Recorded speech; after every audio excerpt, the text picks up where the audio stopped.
Hey, what's up, guys? This is Misha from Periphery, and we're doing conversations with Vin and Sori. So my favorite line in this song is you've mistaken the ravens. Me too. For heaven, was it? For heavenly angels, they've come to pick you up from the gallows. Yeah. That's my favorite line. Thank you. What the hell? So well, you know, I did want to say something about the about Cult 45. Is that the reason why, you know, the K obviously is it should be self-evident that it stands for the Ku Klux Klan, who recently just took out an ad in a Virginia newspaper, a full-page ad for recruitment. When was the last time we saw that happening? Really? Where they were brave enough to do that? You talked about the Tiki Torch guys. That looked to me like a Donald Trump Comic-Con. They were all dressed in their white golf shorts and their tan khakis. And they're walking around with tiki torches. Oh, that's so terrifying. Oh my God. If Trump was smart, if he was a smart, you know, everybody says he's a smart businessman. If he was a smart guy, he would actually make his own bronzer. He would come out with that shit. Yeah. He would have licensed a Trump bronzer so that everybody would come looking orange as he does. I mean, well, anyway. You saw that guy. You saw that guy in I forgot, one of the leaders of that thing, and he was getting prosecuted, and he shot this video. He was crying and all this shit. It's like, come on, bro. Yeah. If you're gonna be on the street, you gotta be hard in court, sir. Well, we're talking about, like, you know, Richard Spencer, who is like the leader of the new Nazi movement in this country. He thought that he could go to an anti-Trump rally. And this was when we were doing the No Ban, No Wall rally. And so there were tons of people down there of all different races, all different ethnic groups and creeds and economic statuses and everything. And he's on the street and he's sitting there using the N-word. He's talking about how he's anti-Semitic. He's saying all these horrible things. And then one of the Antifa guys, which means anti-fascist, which Trump and his Trump humpers don't know what that means, that America already kicked the shit out of the fascists in World War II, and we also kicked the shit out of the Nazis as well in World War II. So I don't know why they want to latch on to a losing side, but he got punched right in the face, and then you see him on later online, he's just bawling like a baby who someone took their toy away from him. And it's like, dude, you're gonna go around talking all this shit, tough guy, and then somebody, you know, taps you in the face. I tell my boys, you're big enough to talk. You got to be big enough to deal. That's man. right. God almighty. And it's the same thing with that Milo idiot who claims to be gay and Jewish. I think that's all, and he's also a white supremacist. So, and the reason why he's it's a very good looking brother though. I'll tell you something. I don't think he's gay, and I don't think that. I think that this was all just some sort of way for him to get famous. And I'll tell you the other thing is, like, again, one of the other street preachers came up to me and he said that he was Jewish, and that the reason why that he supported Trump. I said, "Are you a Trump supporter?" And he said, "Yes." I said, "So you support kidnapping babies from their families, regardless of where they're from?" And he said, "I support Trump because he supports Israel." And I said, "Okay." And I said, "So you believe that you're a Christian?" Because he said he was a Christian. I said, "So you're a Jew for Jesus then?" And he said, "No, I just made the full circle. I believe that the prophecies come true. The Jewish prophecy of the Messiah returning has come true." And I said, "All right, well, so then you believe that the Jews are the chosen people?" And he said, "No, they're going to hell." And I said, "Wait a second. You just said you support Trump because he supports Israel. Israel is full of Jewish people. So you support it there, and so you're saying that entire people are going to hell?" Yes. And then I said, "Okay, what about like tribes in the Amazon who've never heard of the Gospels? What about them going to hell?" I said, "So why would God create these folks knowing that they're going to burn in hell because they've never heard the gospel before?" "Well, that's our job, is to go down and mission to them." I said, "Well, so why are you standing in Santa Monica, California, and why aren't you down in the Amazon?" Yeah, go to the Amazon if you. Well, like, so if I get to talk to you again, like evangelical, I hope you do, and how we are interfacing with the Republican Party is eminently fascinating to me. I remember when Bill Clinton and the whole Monica shit went down. Yep. It was like the fucking end of the world. Oh, I yeah. can't believe it. Yep. And then you've got a dude on camera or whatever, talking about grabbing girls by the Yeah. not a That's problem. Not a problem. We're not We're electing the pastor in chief. It's a command. Well, you weren't saying Yeah. that to Clinton. You Yeah. were talking about Nope. impeaching him for. And they did impeach him. Yeah, They just didn't indict him. Yeah, And the thing is like, to me, I was like, look, that's a terrible thing to do to your wife, but that's between a husband and wife. It's got nothing to do with whether or not he's governing right or not. But if you're going to have, if the Republicans are going to have that standard and the evangelicals are going to have that standard for one president, then they should have that standard for all of them. And if you really, and here's the thing, is like Obama, 8 years, you never heard a thing. Not one scandal. The last time him and Michelle were in that capacity, I mean, it was one of the most beautiful speeches. He was crying, she was crying. It was just an example. Forget about black love, but that's important. But it was just a good example of love, period. Mm-hmm. And how they talked to each other and didn't let the bullshit that they must endure in 8 years. The evangelicals should have been celebrating the hell out of that. Right. No, absolutely. Nope. I mean, for them, nope, they didn't. And I think, listen, there's only one reason, and I think, it's obvious why. They're not going to. They didn't like the fact that we had our first biracial president. Yeah. And the thing that I admired a lot about President Obama is that he didn't know his father. His father left him early. He was raised by his mother. Then he was raised by his grandparents in Hawaii. And he spoke very openly about how even his own grandmother was racist, how she would clutch her purse tighter in elevators when an African-American would get in, and with little Obama next to her, and how he saw that and how that made him feel. And, raised in Hawaii and feeling like he should be, I think, more of a compromiser. And I think that's the way but the fact that he grew up and then became a great father, and didn't follow in his own father's footsteps, but became a great father and a great husband and a great leader and a constitutional scholar and hired people that knew the job. I mean, that's the thing. Like, why is Rick Perry in charge of the energy department when he couldn't even remember it? The worst one was that lady that's in the head of the Department of Education. Oh, DeVos, is that her name? Yeah. Nancy DeVos, whatever it is. Oh, that was embarrassing. I stopped watching the interview. They had this. Oh no, she gave $130 million to the Republican Party donation. Yeah. So, and her brother is owned Blackwater. Yeah. And if you guys know, Blackwater was the private militia that Dick Cheney hired to go over there and help. That was his hit squad. Yeah, that was his hit squad during the Iraq War. Dick Cheney's hit squad, like, done. And so, I mean, that's why, that last bit of lines of like, I warned all of y'all, but you wouldn't listen. Now there's orange fingerprints upon the ignition on the Virgin World War III, and you pretend it isn't. We're in a dire states right now where even the military is following along with what Trump is doing and saying. I mean, he's got, one of the most respected former Marine generals at his side, who's basically just humiliated himself now. And, the next part of that song goes into about, we're not afraid of his evangelism because, the cult of 45 is mentally deficient, and together, we will send them back to perdition. And I like to tell this story because I think that it shows the nature of who we really are. As much as I am a cultural arsonist, as much as I like to, when I feel like the working class or marginalized communities are being attacked, I want to stand up and fight for them. I want to get as many people standing with me, not behind me. I want them to stand with me. But I was driving down the freeway, and a pickup truck jumped the median, hit another car head on, full speed. A child was ejected through the windshield and landed in a ditch. Before EMTs could get there, before the fire department could get there, before the police department could get there, at least 20 people had pulled over. And I'm talking all walks of life: BMWs, pickup trucks, bikers, me.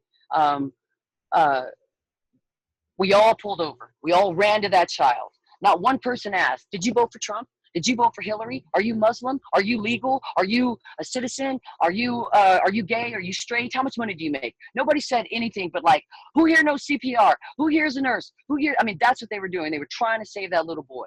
And then the other people ran over to the pickup truck driver to find out if he was okay. And I think he had a seizure and lost control of his vehicle. And then everyone else ran to the car where the mother was. And she was hysterical, and they were trying to keep her still because she'd hurt her neck. And unfortunately, that little boy perished. And then you saw grown men holding each other, men in suits holding construction workers and bikers, and we were Americans then. Nobody cared what race you were or anything. At that point, our tribalism ended. At that point, we were all there just trying to help somebody at that point. And I think if we can get past this tribalism that we've had, I think as a species, since we either, whatever you believe, rose out of the mud or came out of the dust, if we can get back past that tribalism, remember that we're all brothers and sisters, and that somebody created these landlines that became countries and continents and all of that, well, not continents, but countries and states and different things like that. Somebody else did that for us. And so if we can get past that and remember, we have one world that we know of, and we only get so many times around this sun. I mean, we can all mark 20 summers down on the wall and mark one off, and we can all hope we can reach 20 of those summers, And in the meantime, if we can drop this tribalism, if we can drop that and just remember that the goal is we're a bottom-up country. We're not a top-down country. We're not a monarchy. We're not based on a bloodline. We're based on an idea, a beautiful idea. Our forefathers were flawed as fuck, Sure. I know for a fact they were absolutely, flawed, but they were. This is what I said on the 4th of July. Their ideal, yes, higher than them. Absolutely, and there are flawed people in this world who have done some really great things. I mean, there are rumors that Martin Luther King cheated on his wife. Sure. There are rumors that Gandhi slept with his nieces to test his own ability not to have sex because he was trying to be super holy. So there have been remarkable people who've done horrible things. We have a song on Generation Doom called Lords of War, and I start that song off with sort of a poem because we do spoken word in between each song, and it starts off: Thomas Jefferson raped his slaves but was never indicted. Christopher Columbus landed on his land but was never invited. No papers, please. No visa fees. No detention camps for Caucasian refugees.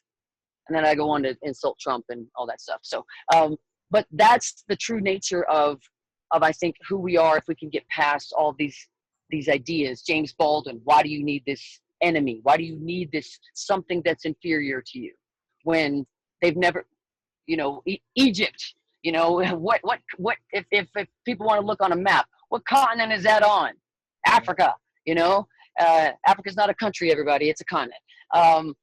And so they were a superpower for 5,000 years. My namesake, my mother was an archaeological scholar, so my namesake is Otep. It's a suffix. It comes from Imhotep, who was considered the Egyptian Leonardo da Vinci. And he was one of the first ones. He's actually, by the Masons, he's considered to be the first Mason because he was one of the first engineers. He was the first person to think about, he thought they were little red demons, but germs. Wash your hands after you do surgery, because they were doing brain surgery back in ancient Egypt. The Greeks, who were Mediterranean, we still study their belief systems. Aristotle, Sophocles, all of these folks. I mean, Plato. We still study that. Alexander the Great, who was a gay man, his military tactics are still studied in military schools all over this world. So if we can get past the tribalism, if we can also remember our history and not think that we're insulting our country, but celebrating how far we've come and how beautiful that is, that there were people brave enough who were fearless enough to fight, to take. I mean, Martin Luther King's the man that was behind him, that helped him become the icon. Martin Luther King was a guy named Bayard Rustin, and he was a gay man, and he was rejected by the African American community and also like the Black Panthers and all that, because they didn't want any gay guys inside the movement. But Martin accepted him, and Bayard helped organize the first student marches. He helped organize a lot of that, and he's lost to history now. because of that.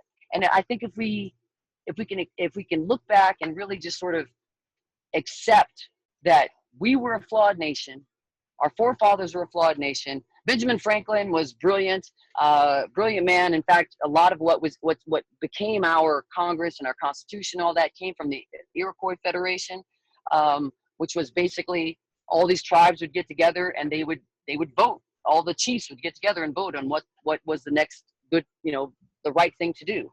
And so, but also our democracy wasn't invented by Christians, or it was, no disrespect, it wasn't invented by Americans. It was invented by the ancient pagan Greeks.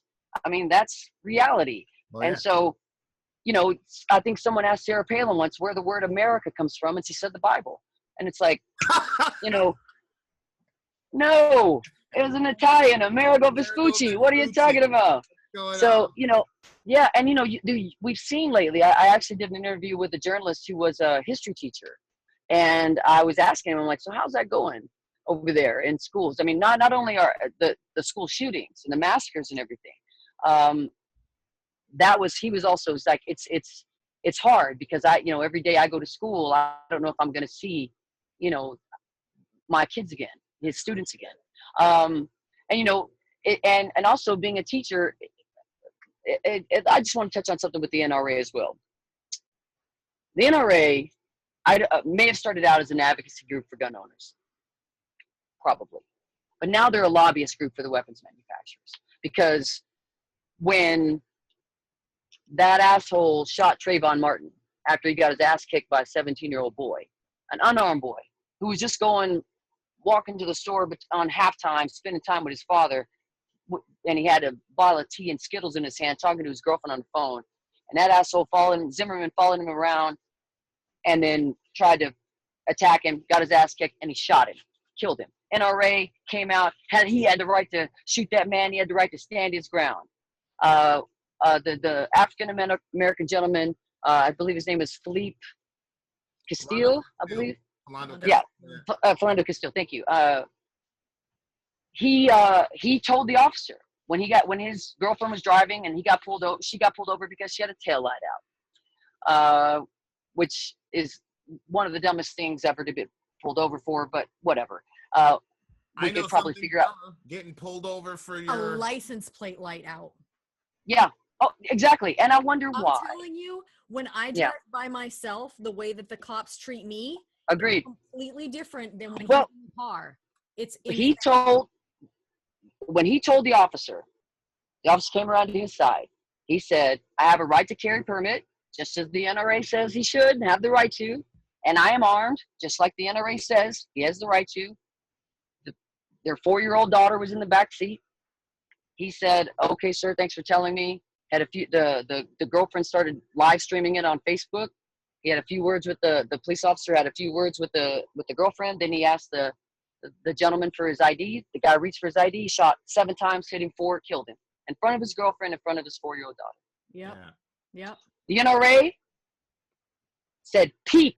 They said nothing. There was no activism. There was no sending their troops out to say that cop violated his civil rights or his Second Amendment rights. They were silent. Yeah. They were silent about it. So there is, something that they care more about than there has to be an other. There has to be something to scare people so that they'll go out and buy more weapons. And I find that people who are like that are really afraid. They're terrified. And that's there's another song on the record called "Shelter in Place," and we talk about the school shootings, which was partially inspired by those young activists after the Parkland shooting. Yeah. And those kids, God Almighty. For sure. I mean, we talked earlier about the '60s and the movements there, and that's the student movement was huge, and that's what really empowered a lot of change in this country. And these kids are the Obama generation. They're well spoken. Everybody gave Obama shit for being a community organizer. Well, guess what? He raised a whole generation of community organizers. Well, it's very in vogue to crack at millennials and all this shit, and I'm like, okay, I want to see you watch your friends get their heads cracked in two. Well, even after Sandy Hook, and we were talking earlier about that. Yeah. And march and speak eloquently and put pressure on the most powerful person on the planet. Yep. That's These right. Millennials are fucking amazing. And not absolutely, and instead of somebody like me who would just be up there going like, fuck you, fuck you, fuck you, fuck you, fuck you. These up there are like, well, they're up there like. You have your own place, and they're up there. They have there. That's right. And I was so impressed. I mean, I got emotional about it just watching them. Oh yeah. You know, because to see their friends die. I mean, even after Sandy Hook, you know, one guy tried to board an airplane with a bomb in his shoe. One guy. And now we all have to take our shoes off at the airport. And I'm a germaphobe, and that is like one of the most disturbing things that I ever have to do is like put my feet on where millions of other people have put their feet. And then we have to stand in that x-ray machine, and they won't tell you how much x-ray exposure we're getting. But one guy did that. Now we've had, I think, 400 school shootings since Sandy Hook, and there's not been one remarkable piece of gun legislation to stop it. And look, again, I'm a 2A liberal. I own weapons. I own guns. I believe in gun ownership. I think that they're important for the right reasons. I don't believe in hunting. I'm a vegan. I'm a militant vegan. I know I get a lot of shit for that. But it's like, just because I want people to stop at traffic lights doesn't mean I'm anti-car, you know? It's like, the NRA still wanted people on the terrorist watch list to be able to get guns. You just have to stop and think. Just stop for a second and think. Yeah. What you said about I was talking to a guy one time. He's like, I don't need the government to fucking tell me what to do with my guns. I'm like, well, do you follow the speed limit? Yeah, right. That's the nanny state telling you what to do with your foot and your car, dumb. That's right. Okay. And there's also like there's this great phrase of like, we don't need the government of today to tell us what to do, what the government of 200 years ago told us what to do. I mean, you know, when the Second Amendment was written, it was what, 1781 or something like that. I mean, do we want to go back to science in 1781? Do we want to go back in, you know, to what was going on in this country during that time? No, of course not. I asked one of my friends, I'm like, so like, do you feel like private citizens should own RPGs and ICBMs? Yeah. Where does it end? You know, and I said, look, if guns, and what's the other thing? Guns. It says arms. Right. So yes, that's right. Arms. And it's arms. Yeah. Well, the other thing is it's like people say, well, guns don't kill people. People kill people. Well, nuclear weapons don't kill people. People push a button. Thing I said in the video.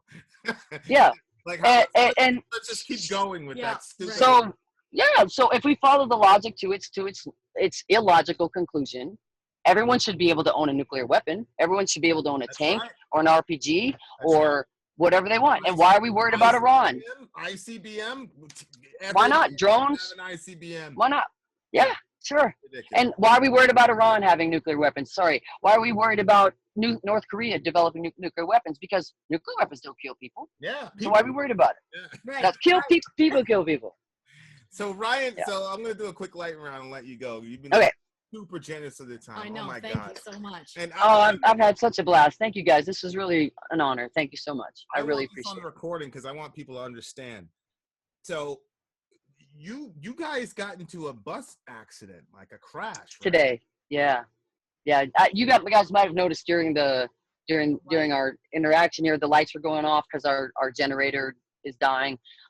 Basically, we were driving down the freeway and one of those big semi trucks just came over and clipped us and hit us. And luckily our driver was able to make evasive maneuvers quickly and saved us. But I had to grab my two dogs that are my traveling companions, so they didn't fly out of the bunk. And then, but it did a lot of damage, and apparently they're still fixing it right now. So but it's dangerous to tour sometimes. Yeah, and like, so I'm, you know, I've been going back and forth with your manager and all that, and she's like, yeah, the bus broke, because, you know, I emailed half an hour before we were supposed to start. The bus broke down, and then I'm like, well, are they okay? Oh yeah, they're good. Then I check my email again, and I find out it's a fucking an accident, and then I'm like, shit. And so like 2 or 3 hours after the event, you're sitting down talking to us. Like I just, it's important for me to get that out there so people understand. Yeah. Thank you. That you didn't have to do that shit. We're nobody. That could have been your excuse. Oh. That's your out. My neck. I'll tell you what, I'd have been like, listen, I was in an accident. It's not gonna work. People almost died. We'll talk another time. Yeah. Like, it's important to me that you get that because I know you weren't going to go out and blast that, but that's important. I wasn't, but I'll tell you something. You know, from where I come from and what I come from, I never expected to have this life. And I've been doing this now for 15 years, almost half my life. And I feel blessed. I feel grateful. I work really hard to make sure that our fans feel loved, and because without them, we would be nobody. And without you guys, you know, we wouldn't get coverage. And so, you know, it's a blessed life, and I every day I wake up with gratitude. So when I realized that, you know, we lost power and my phone had died and I wasn't able to get on with you guys at the right time, I felt horrible, just terrible about it, because to me, this is an honor. To me, this is a gift, and a gift you're giving me by giving me the opportunity to speak with you and to speak about my music. And so as much as I thank you so much for putting that out there, but also thank you so much for giving me this opportunity. I really appreciate it. Yeah, I think this was important. It was important. Mm-hmm. I told your manager, like, this is important. We have to, it has to go out there. Okay, so lightning round for our patrons. Ryan Ritter asks, how difficult was it to write Perfectly Flawed and House of Secrets? Perfectly Flawed was, I co-wrote that with Holly Knight, who wrote Love is a Battlefield with Pat Benatar. She's an amazing songwriter. It wasn't that difficult, other than me being afraid of not being able to sing very well. I could scream very well, but I don't consider myself necessarily a great singer. But I really, at the time, I was noticing there was a lot of body shaming going around on both sides, where like people who would see me dating a model or something, and they were like, oh, you're just like these, you know, bulimics and all this stuff. And then on the other side, people who, you know, maybe had a little junk in the trunk, who were getting also like chastised. And I just thought that, you know, we're all perfectly flawed. You know, we can all be better, but love yourself for who you are, and don't try to live up to anybody else's standards. Just love yourself. You know, I mean, be healthy, take care of yourself, of course, but also, you know, none of us are perfect.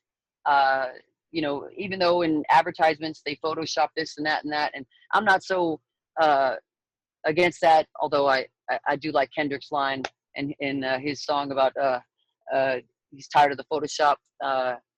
He wants some ass with some stretch marks. I'm all about that. But I guess the bigger point is like, if I go see a sculpture, I'd like to see, you know, a polished, nice sculpture. If I'm looking at an ad in a paper, I don't mind if they've taken out, you know, a wart or something on somebody or something like that. But at the same time, that song for me was really just, I wanted people to feel self-love, and I wanted them to know that they are worthy of love, no matter what anybody tells them. If they're talking about the title track on House of Secrets, that was a tough song to write, but the producer Greg Wells and I, we really went like full on character mode for that. So at the beginning of that song, there's sort of a skit where you hear footsteps walking and keys, and it sounds like someone's coming to unlock a door, and then you hear the faint sound of screaming and screaming and screaming. And he had actually locked me willingly, by the way, this is not a Me Too moment, willingly, he locked me in the bathroom,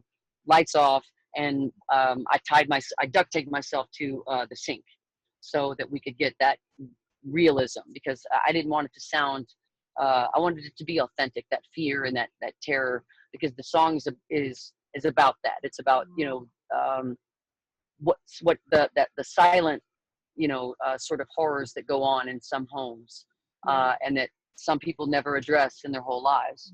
And so I wanted to make sure that we talked about that in a way that survivors don't feel like you're just glossing it over, because some singers, a lot of singers and bands have written songs about those things, but sometimes they just write about, like, you know, you're so strong and you did this and did that, but they don't really address the fear and the terror, because I think that helps people when they've gone through something like that, you know, be stronger, because someone recognizes what they've overcome and what they've survived.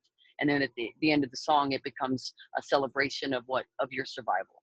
You know, I try not to ever use the term victim when it comes to that. I always like to say, you're a warrior, you're a survivor, and remember that. And then and that was probably the most difficult part about writing that song, was just trying to be as authentic with it as possible. I think, And recalling my own difficulties in childhood, because again, growing up in the dangerous neighborhoods that we grew up in, there wasn't really, early on in my formative years, we didn't really have a safe space inside the house, and we didn't have really a safe space outside the house. So I really tried to pull on that, which is difficult when you want to forget it, for so long. So I think that's the thing that impressed me the most about My Confession when we did the review, was you were so real about the struggle that you were having, but at the same time, like, there was an actual way out, and it ended with fucking empowerment. And I was like, right, because I related a lot in that song. Thank you. Well, I'm happy about that song. I get a lot of, well, unfortunately, there's people that reach out to me a lot about, thinking of leaving this life, committing suicide and that kind of thing. And I try to tell them that they have to remember just how beautiful they are, and that the more hues they take away from this beautiful, colorful life that we have, the more monochrome it becomes. So don't leave us in the dark, just shine brighter and go find your tribe, because you'll find love somewhere. Someone will love you because you deserve it. And it's important for me whenever I'm writing, to be vulnerable. I have to be comfortable with the producers, with the musicians. On this record, Cult 45, we self-produced because I felt I didn't want anyone to tell me about polarizing my audience or anything. I wanted it to be pure. And we have a song called Be Brave, which is close. It's close to Perfectly Flawed as I've written since. And it's about asking people to step out of their comfort zones, to realize they deserve to be loved. They're worthy of love. And all they have to do is be brave. And in order to go to those places, I have to feel vulnerable enough to recall all those memories and all those feelings that, I've experienced myself with insecurities and everything else. So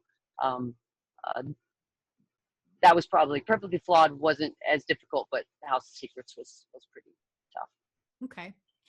Dan, what would you say? Vidro says, Vidro. what's the most important humbling gift a fan has ever given you? Wow. Well, there's two. One's very sad and one's very beautiful, I think. I get a lot of medals from soldiers who've spent time in combat, who come to me. I've got them at home because they listen to our music when they're over there. They say that it empowers them, that it keeps them strong, and they will come and they will give me their medals that they've earned, and I have them in a special place in my house. And I remember this one time. This isn't the sad one, although it is kind of sad, and I hope I get through without breaking up. But we play Colorado Springs all the time because we love the Springs and we love Colorado. And I remember doing a meet and greet, and this tall, really kind of handsome, well put together fellow comes through the line, and he was 18, 19 years old at the time. And he said, "I just want to tell you that your music saved me, and that I grew up in a really rough household. My father was very mean, and I was always a disappointment to him. But through your music, I found my calling, and I'm joining the Marine Corps. And so I leave in 2 weeks. And so I was lucky to see your show before I leave."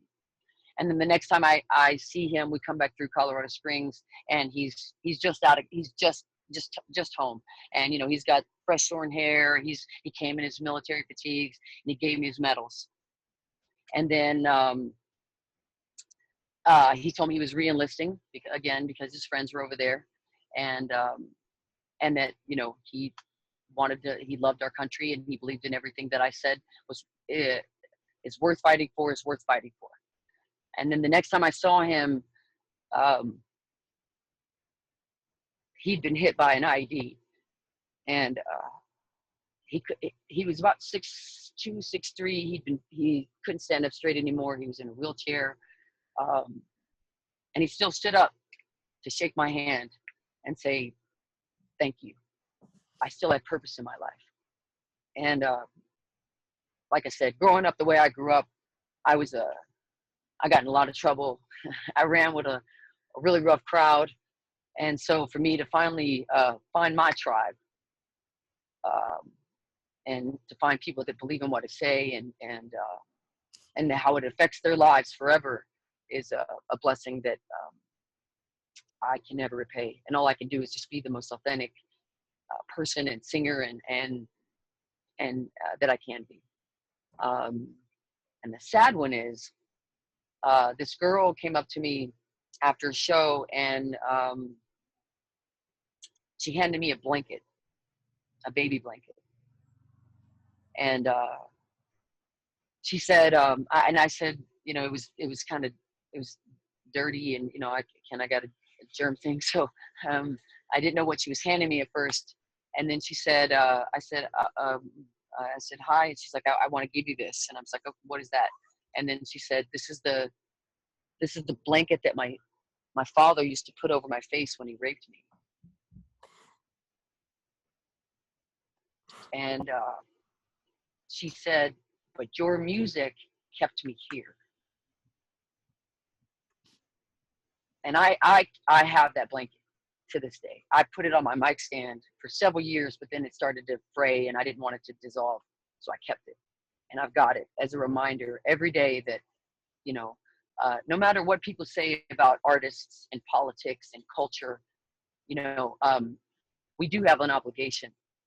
And if we have saved people, if we have a platform to help people who need that help. I knew when I was growing up, there was no white knight that came to my rescue. I was 4 years old fighting giants, fighting a giant anyway. So I'm not as scared of shit now. But I knew that I was helpless. And if I ever had a platform where I could reach other people who felt hopeless and helpless, that's the worst feeling in the world. I think we, as humans, we can overcome anything, but feeling alone. When you feel alone, you feel like you've got nothing to live for, nothing to wake up for. So if I can give people hope, if I can show them that you can survive, you can make it, then I'm going to do it. And she still comes to our shows, and and to watch her, I think she's a lawyer now. Whoa. And she's helping kids who have been, you know, molested and have gone through those kinds of terrors. And you know, it's the same reason why I wrote this record, Cult 45, because I didn't want to look back on my life during this time, during this era, and not know that I did everything that I could. That I didn't use every platform that I have to speak out against the crimes and the criminality and the trampling of our civil liberties and our Constitution that President Trump, Trader Trump, Donnie Littlefingers, colostomy bag is doing to our nation. And I did that before, and I'm going to keep doing it for as long, and that's just that's how I'm wired. And so, like I said, no one prepares you for these things. And so you just have to learn how to deal and be, like I said, it's a blessed life. And I thank all of those folks, and I thank all of our military people who, even though they know the wars are wrong, they still go out and fight. And I thank all those people who've had horrible upbringings, who still continue to fight to this day to be, you know, to find some peace in their life. And I always tell them that the strength lives within them, and that the music is just a catalyst. It was just the spark that lit that fire within you. And I'm blessed to be that spark sometimes. Wow. That's sorry. I know it's a lightning round. My lightnings are a little slower.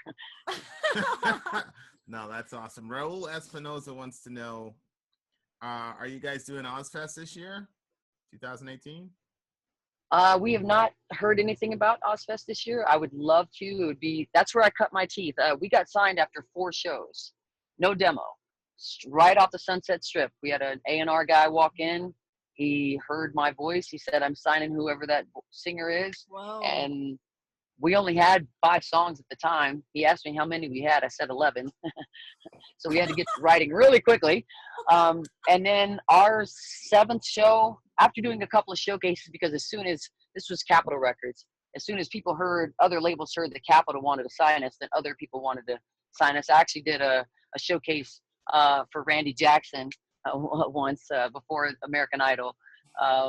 And he loved our bass player because he's a fantastic bass player. But then our actual 7th or 8th show as a band was Ozzfest in Illinois when Mudvayne was gigantic. And this is right after LD 50 came out, and it was in their home state, Illinois. And so they were Maine. So they were Maine support. Chloe wants to say she thought that was a good idea. My dog. We were direct support for Mudvayne on 2nd stage. And so we walked out. We were used to playing in front of like maybe 10 to 50 people. And then we walk out on Ozzfest and there's 25,000 people out there. My God. My guitar player at the time, just you can pick her up. My guitar player at the time threw up, and I just told him, I was like, close your eyes and just pretend it's 50 people back in LA. Times 6. And we killed, yeah, and we killed it. And no one knew who we were. We didn't have a record out. We didn't have a record to sell. We had one T-shirt with just Otep on it. And very soon, as the tour went on, people just kept starting chanting Otep, Otep. And then 2002 came along, and that's when Sebas Tra, our first full-length record, came out. We got invited again by Sharon. And she's really, Jack Osborne and Sharon Osbourne actually really were responsible for discovering us, because they came to our show at the Roxy, which is a very famous venue on the Sunset Strip. And Sharon came and said, "You're doing Ozzfest this year." And I'm like, "We don't have a label." She says, "I don't care. We'll figure it out." So right after that, the next show we had was with Capitol. We were only supposed to do the first half in 2002, but all day long, fans were chanting Otep, Otep, Otep in between bands, which made some of the bands kind of salty. Fuck them. Yeah, fuck them. That's what I said, brother. But then they gave us the second half because they said, "You guys are killing it." And then they invited us back in 2004, and then we started focusing mainly on doing venues, because I really like the intimacy. Festivals are great. I mean, to see a sea of people. We did Knotfest in 2013, and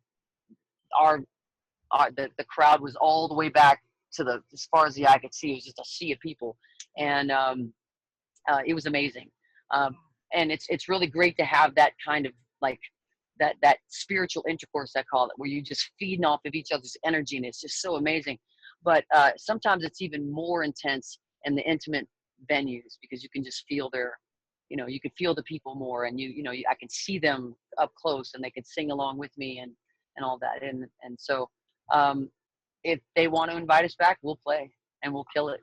I'll make sure to contact Sharon. Yeah, please do, if you could. Just give her a ring. Gets on that. We are playing Rockfest this year in Wisconsin, which is it's the 25th anniversary, and it's an outdoor festival, and they're expecting about 25,000 people. So we're gonna bring it. Yeah. Where is this? Nice. Wisconsin? Wisconsin, yeah. Find a way to get Yeah, to we Wisconsin. gotta. Yeah. I really want to see you live. Oh man. Come. Yeah. Anytime. Elizabeth McCullum asks, With all the chaos going on in America and the world, has it become easier or maybe even therapeutic for you to create music, or has it become more distracting, like swatting flies? Wow. Easier. I don't know if easier is the right term. It's become. It was necessary. I know that there was no way that I could not write this record and not write about what's going on in the world. It was impossible. What was I supposed to write about? Like love songs. I mean, I just couldn't.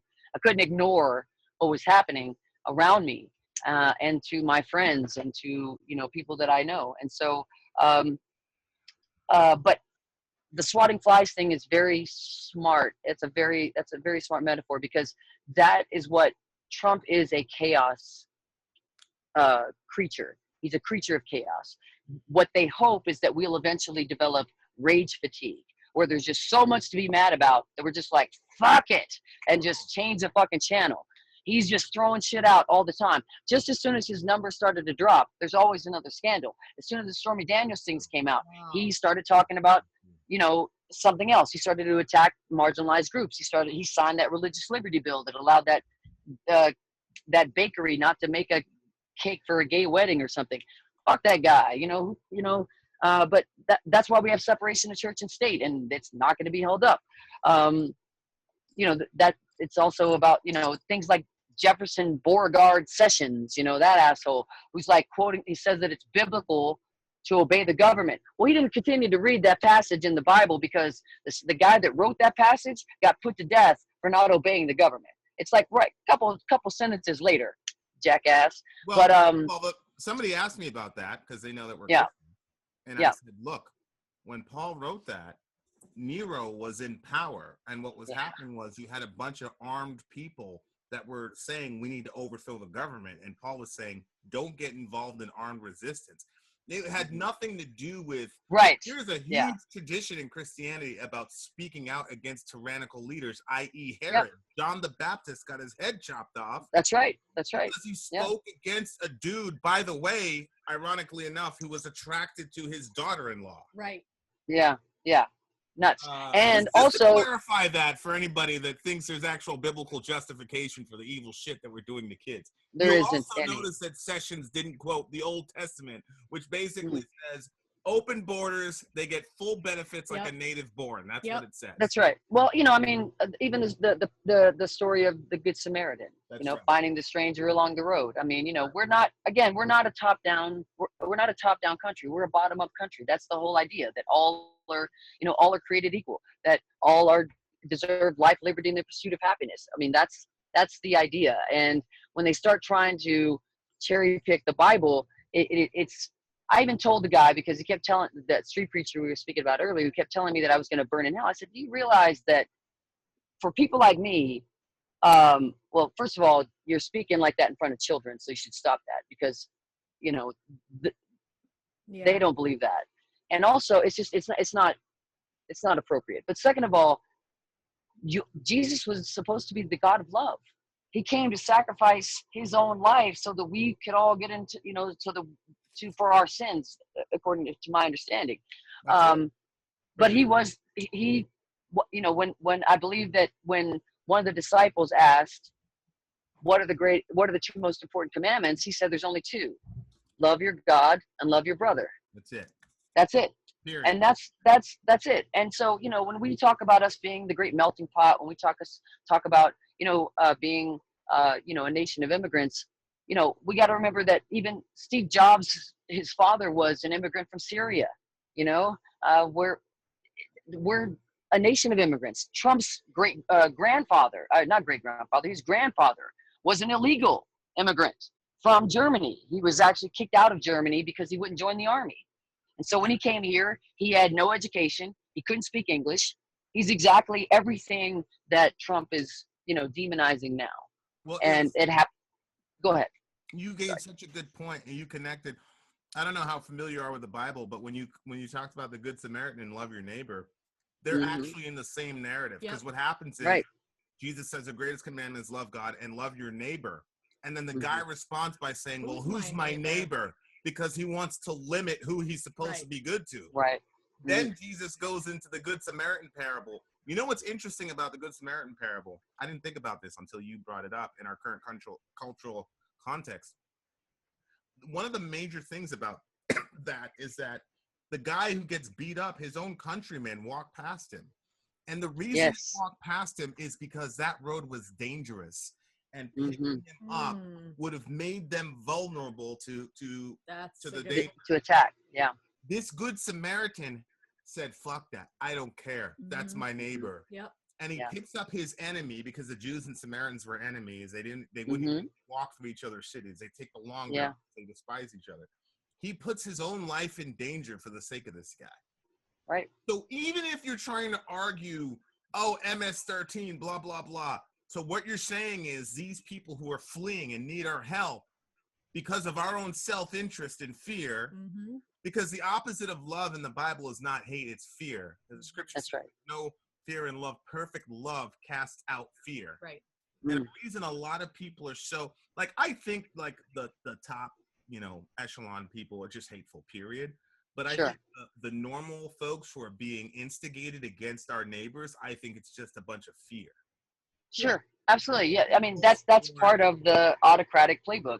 You develop an enemy, you develop an other, something to fear, and then it gives you a reason to believe all this other hypocrisy. Speaking of parables, one of my dearest friends, who was a science fiction writer, and really was one of the greatest writers of our lifetime. His name was Harlan Ellison. Yeah. He recently passed, right? He passed away, and it was really hard. He marched with Martin Luther King from Selma to Montgomery. He hid Abby Hoffman in his house in a secret room.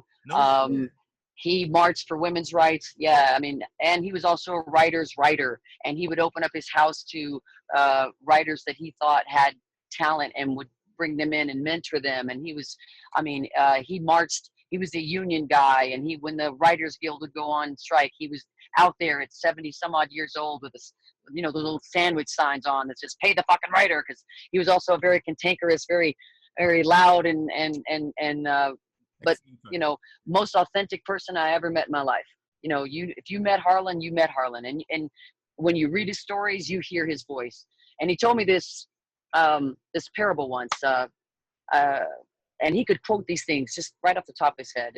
And I'm trying to remember exactly what it is, but basically there was a mouse freezing in the snow, and a horse walks by and notices the mouse freezing in the snow and takes a giant shit right on top of it to warm it up. And so the mouse warms up, starts to pull himself out of the poo, nice and warm. Fox comes along, grabs him, pulls him out of the shit, and eats him. And the moral of the story is, it's not always your enemies who put you in the shit, and it's not always your friends who pull you out. And I think that we got to remember that as well. That's good. That should have been in the Bible. Right? Edited version. And it might be in there. They've just glossed over it. I mean, that's the thing that I also, you know, they forget about that. You know, again, we spoke earlier, it's easier for a camel to get through the eye of a needle than a rich man to enter the gates of heaven. I mean, all these big evangelical churches, what are they going to do when they stand before the throne? You know, what are they going to say? You know, I mean, there was two of those guys recently on TV talking about how they needed bigger jets because God talked to them on their planes, so they needed to be able to stand up, and they wouldn't be able to do that on a regular plane, which is not true. But I guess if someone did stand up and start talking to God in first class, which I'm sure they'd fly, some of us might look at him and go, "You probably had too much to drink today, bub. Why don't you have a seat?" You know, we might get a little worried. As if anybody could imagine Jesus of Nazareth in first class. Ridiculous. A carpenter. He's a carpenter. Ridiculous. He's a carpenter. He's a carpenter. I mean, that's the thing too that people, that a lot of these folks forget is that Jesus was a carpenter. He was a working class guy. You know, right. He was for the working class. He was for everybody. That was the thing that upset, I think, a lot of his followers at one time, because he was sitting with tax collectors, and he was talking to prostitutes, healing lepers. He was sitting with the sick. He didn't ask them if they had a pre-existing condition. He didn't ask them if they had health insurance. Didn't even ask them to convert. You're sick, boom, you're good. Yeah, and I think that's part of how what I've seen now, and especially it's a beautiful thing in those detention centers down near the border in Texas. This is red state Texas. You've got ministers and preachers who are being arrested for protesting this, because they say that this isn't Christian. This isn't godly in any sense, in any religion. This isn't godly. Yeah, and it's beautiful to finally. Because being a young kid and watching these are your examples, and it's heartwarming to hear. I didn't know that, actually, so thank you for that, because we've been having a rough time with it, as evangelicals. This is our, and I never separate myself from them. There are people. There are people. So sure. I'm gonna, better That's or our worse. tribe. That's our tribe, right? So better or worse, I'm gonna own that shit. You know what I mean? So it's good. It's good. But like we said before, Right. Like we said before, some good people also do terrible things, or sometimes people do things in their own best interest, and it's not in the interest of their flock. And I think it's up to good people like you, who obviously are full of love for each other and full of love for humans and Christians and non-Christians alike, to be vocal and to remind people of the true teachings of the man that your religion follows. Yeah. You know, and it's a beautiful religion. It really is. You know, the New Testament anyway. Most of it. And the Old Testament. The Old Testament is a little rough. I mean, you know, eye for an eye, all that. You know, but women aren't allowed to speak and that kind of thing. But yeah. Sorry. So yes. Is there any more lightning round? Am I blowing it? Sorry. Jesse has one more, and you're gonna have to do this, babe, because I don't understand this question. Well, that's why I was gonna have you do it. Oh, Let's just read it directly. Well, Otep will help us. Yeah. Okay. Feel during the boom of female metal singers during the new metal days? Did she get inspired by that, or was something just in the air that bands like Kitty, Lacuna Coil, Kidney Thieves, Evanescence, etc. started getting notoriety around the same time? Did she feel the advent of the digital downloading days that immediately came to be during those times hinder their success in any way? Well, first of all, when I started the band. Yeah, that was Jesse days. Okay. Jesse. Well, first of all, Jesse, when I started the band, gender was not in my mind at all. I didn't think of myself as a female front person or a female singer. I felt the need. I was compelled to write. Actually, I started off as a poet, or writing poetry. I can call myself a poet because, you know, I'm a poet. But I started writing poetry because that was my way of navigating and narrating my own experiences, my own life, and trying to understand, you know, what was going on in my world and why it was happening to me, and why I was reacting certain ways. And then those poems eventually became spoken word poems. And then I heard a group called Diggable Planets, and they were doing like spoken word to jazz basically. And I was like, ooh, I want to do that.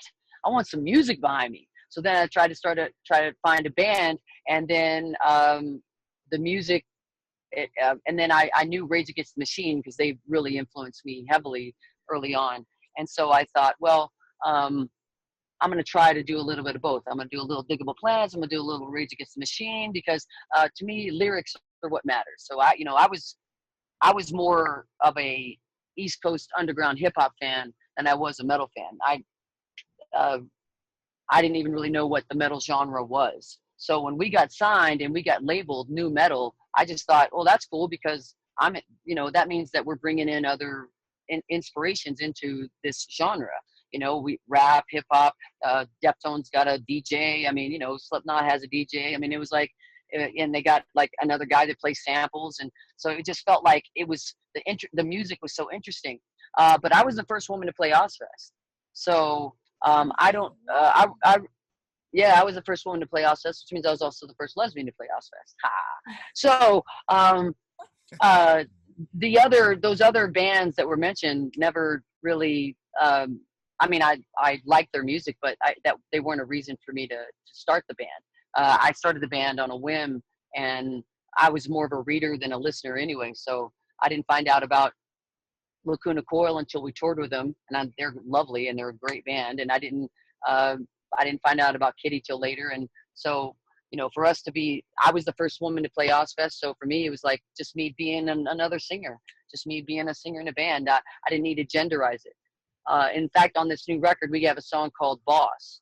And the chorus is, because, you know, a lot of people will say to me like, Otep's a boss bitch. She's a boss bitch, you know? And I'm like, why do you got to genderize boss? I'm just a boss. So the chorus is, I'm not a boss bitch, I'm a boss bitch. So that, because, and so, you know, and it's on my hand, you know, I mean, it's like, so we don't need to genderize everything. Like, you know, some people say, oh, you're a good screamer, you know, because I'm the girl that goes grr, as well as many other things they call me. But you know, they say, well, you're a great screamer for a girl. I'm like, well, why am I not just a great screamer? Why do you have to genderize that, you know? Yeah. So And as far as the digital part, when we first got signed to Capitol Records, they didn't have a president. So the head of EMI, who was Ken Berry at the time, they owned like 4 different labels. I sat in his office with him. And it was pretty cool because Paul McCartney called, and he was downstairs in the Capitol Records studio recording something because the Beatles are on Capitol. And he put Paul on hold for me. Now, I don't know if that was like a trick to like show, like, I'm giving you all this attention. Oh, it's Paul McCartney. Tell him I'm talking to Otep. Hold. But Ken Berry and I were actually, we both have an affinity for Jack Kerouac. Kerouac influenced me early on in poetry. And so we were talking, he had first editions of On the Road, and we were talking about that. And then Napster came up. Yeah. And Napster was the first file sharing. And he asked me what he thought I should do, what Capitol should do. And I said, embrace it. Invent the technology, or take the technology, you know? And he said, no, we're going to fight it. And it has definitely affected everything. I mean, you used to see bands getting, you know, even metal bands or new metal bands or aggressive bands or rock bands getting gold records, getting, you know, platinum records. And now, you know, you're lucky to sell, if it's right now for most new bands, young bands starting out today, if they sell 50,000 records, that's as good as selling a gold record. Yeah. Because people, we've got Spotify, which is great, but they don't really pay their artists very well. And you got Pandora, which again is all these streaming services are wonderful because it's great visibility for the artist, but it makes it difficult to make a living as an artist. Mm-hmm. And for bands like mine, I mean, we don't care about that as much as just making sure that everything we put into the record is as authentic as possible. So it doesn't matter, like some bands in your record contract, you only get paid for 11 songs. So they only make 11 songs. Well, I never make just 11 songs. We write 13, 14, 15 songs at a time. And even on this new album, this is my 8th album. So again, I feel very blessed to have 8 albums in a career that has spanned 15 years. I put out my personal phone number and allowed fans to call and leave me voicemails. Oh my gosh. And so I got heaps and heaps of voicemails. And so I had to sit and listen to hours and hours and hours and take out the ones that I thought that I could hear the best, would be as clear on record. And we actually put some soundscape music behind it, and we actually put that on the new album. So people can hear first, like, it's actual fans. It's not me just talking about how great our fans are. It's the actual fans talking about when they first heard our music, how our music has affected them. And some of the stories are awesome. Some of them are just saying fuck Trump, and you know, those are funny. And then there's some that are very touching, and how, like, we gave this young man the courage to come out in a small town, and even though he says everybody hates him, he's proud to live authentically. And wow. And he was kicked out of his church because of it. And you know, which to me is again difficult, because why not embrace him and just say, look, God loves you no matter who you are, and how you're born, and just, you know, you're loved, you know. Yeah, and it affected him because he was a firm believer in it, and that's what he struggled with for a very long time. And a lot of gay people do that, and that's why a lot of gay people have late in life first loves, because they're raised religiously. They believe in the Bible, and they love God, they love Christ, and they believe that, you know, if they admit who they really are, that God will no longer love them. Mm-hmm. And yeah, that's spoken, and they're told that too, and at their churches. It's, you know, and so because they have to deal with, okay, God's gonna reject me because whatever the church says about them, that's what they're gonna believe. And then on top of that, if their family has any sort of religious background, their family's also gonna. Oh yeah. You know, when I was growing up, I like struggled with like feeling like I was a lesbian, and then like it was something I never said to anybody, because I was like, if I say it, my family, I didn't know what they were gonna do. Like I thought they were gonna. I honestly don't even know like what they would have done had I told them how I was actually feeling. You told me. When I met Vin, that was the first time that I actually told somebody Wow. how I was feeling. I just kept that shit buried for years and years. Yeah. Look at you. All right. Yeah, it was good for me to be able to like talk about it and stuff. And it felt, it's a relief, you know, to kind of like to say, you know, your authentic self. And I think we can even go back to when we had, you know, laws where, you know, folks like you couldn't be together. Yeah. And, you know, there were times when people couldn't say that they were attracted to someone of a different race, and how, you know, when that, and we look at that now and we go, how stupid were we in America at that time, and how ugly and hateful we were at that time. And I'm sure and now it's starting to rise again, but that same sort of mentality is in the LGBT community.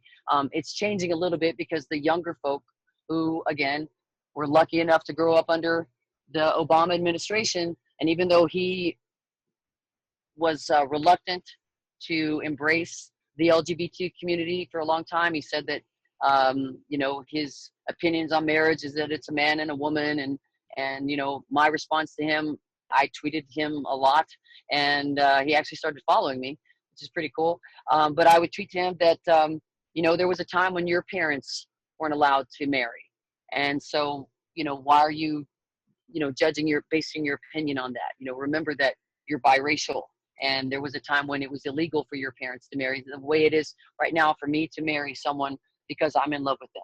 And who, you know, we all have our own attractions, you know, we all have, you know, it's like some people like blondes, some people like brunettes, some, you know, like, who's to say? Why legislate that? Why should that be legislated? Brunettes are good. See? Right? Yeah, and so, you know, it's a thing that is getting better, but as a community, that's we have to continue to speak out and stand strong and stand for each other as brothers and sisters, because that's what we are. We're all brothers and sisters in this world, but especially, you know, we're Americans, so in this country we are brothers and sisters, and that's what I love about the resistance. We're exclusively inclusive.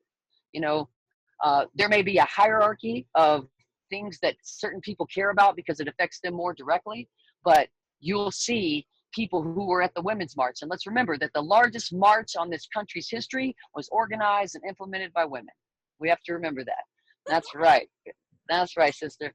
But, you know, you go to these no ban, no wall, you know, when the immigration thing was going on, and you had Black Lives Matter people there, you had Women's March people there, you had the LGBT community there, you had, I mean, all these different communities there that saw injustice and were ready to fight for it, and some got arrested for it. You know, nonviolent civil disobedience. I remember going to a BLM march. I mean, we're in Maine, and so wow, we go down in March, and like, your governor's a piece of work, by the way. I was the only black jelly bean there, really. I mean, it was all a bunch of white folks, and I had my LGBT friends, and they were messaging me, and they were like, "We're right behind you," and I'm like, "Thanks." And they're like, "No, we're literally right behind you." There she is, like, she was legit behind me, and I had nothing to do with the organization of it, but I found some way to get up on stage. Right on. Of course, they had some Trump supporter there who was basically trying to egg everybody on to get violent because the media was there so that they could say, "Look at these," you know, whatever. That's right. They do that. They do that. For sure. So I jumped in the middle of it, and I was explaining what was happening. I was explaining to them, this is why this guy is here. Yeah, you spoke really well too. And then I was able to jump on and, you know, just say a message of you know, like you're talking about unity, and this is what Jesus would want, and, you know, all this. That's right. You know, we're not going to let this divide us. Thank you so. Oh, I have one more question. This is my question. Yep. Okay. Okay. So you have 2 minutes with Jesus of Nazareth, but you only have one question. What is it?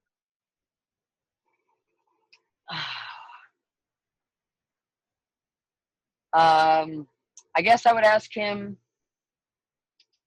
how he feels about modern Christians. Whoa. I would ask him how he feels about a religion being created around him. Because Jesus wasn't a Christian. Jesus was a rabbi. Jesus was Jewish. He was just a new kind of rabbi. And at the time, during his time, there were Zoroastrianisms. You know, there was Zoroaster was also a Messiah type, and there are still people who worship him in parts of Persia, where he was born to a virgin, and he was a good man, and at the end of the world, he was to lead the armies of light against the armies of darkness, and their evil guy name is Ahura Mazda, and he was, and then of course the light wins. And I think I would ask him what he thought of modern Christians, and if they're actually living out his word, because I believe he asked people to give up their possessions, their worldly possessions, because you can't take them with you into the kingdom of heaven, and to follow him and to follow, you know, love. And you know, it's hard because we have such a vile human that's sitting atop, you know, in the most powerful position in the world right now. If he keeps going, who knows what's going to happen? The deficit's tripling, all this stuff's happening. But I think it's important that we all support each other in all the difficulties that we're going through, and all the struggles and all that. And if you are Christian, then read what they say Jesus actually said. I think it was St. Thomas. I could be wrong. You guys are better at this than I am. Is said to be the only apostle that actually wrote down what Jesus said when he said it, where others were oral traditions, which was of the time. But I think it was St. Thomas who said, you know, Jesus was saying things like, you won't find God in the sky, because then the birds are closer to God than you are. You won't find God in the earth, because then the worms are closer to God than you are. God is in the very air that we breathe, because that's how Adam was created. God gave Adam his soul, gave Adam his life with his breath. And so, and that our mission as humans was to make the world a better place, that the Garden of Eden wasn't just one garden. The earth is the Garden of Eden, and we are the gardeners. Mm-hmm. And what are we doing to our garden? Whoa. Mm-hmm. Preach, Otep. Preach, Otep. Preach. Thank you so much. Otep Shemaya, ladies and gentlemen. Thank you. Oh, thank you. Nice stuff. Yeah. It's a big giant Thank you guys so much. And really, this was an honor to talk to both of you. I enjoyed your insights. Like I said, into my confession, you guys grabbed some things that no one had ever grabbed before, that I've been hoping someone would, and you guys did. And that's really? what I saw. And I was like, yes. Yeah. There's a litany, the whole thing. It was great. And then when we set this up, I was like, oh yes, I definitely want to do this. So thank you so much for having me. Yeah. And I really, really appreciate it. Thank you guys. And thanks for all that you're doing, and for the community, for our country, and everything else. Thank you. No, thank you. And stay safe. Shout out to Iron Man, by the way, for keeping my girl. Oh, that's our driver's name. Yeah, our driver's name is Iron Man. Yep, and he did. He evasive maneuvers, and he kept us safe. We need you. I swear. If something would have happened to you, I'd be like, that son of a bitch, he got her. Yep. I'd have blamed the whole shit on Trump. All right. Thank you, guys. Vin out. Sori out. And Otep, out and proud. Oh, shit, what you did there?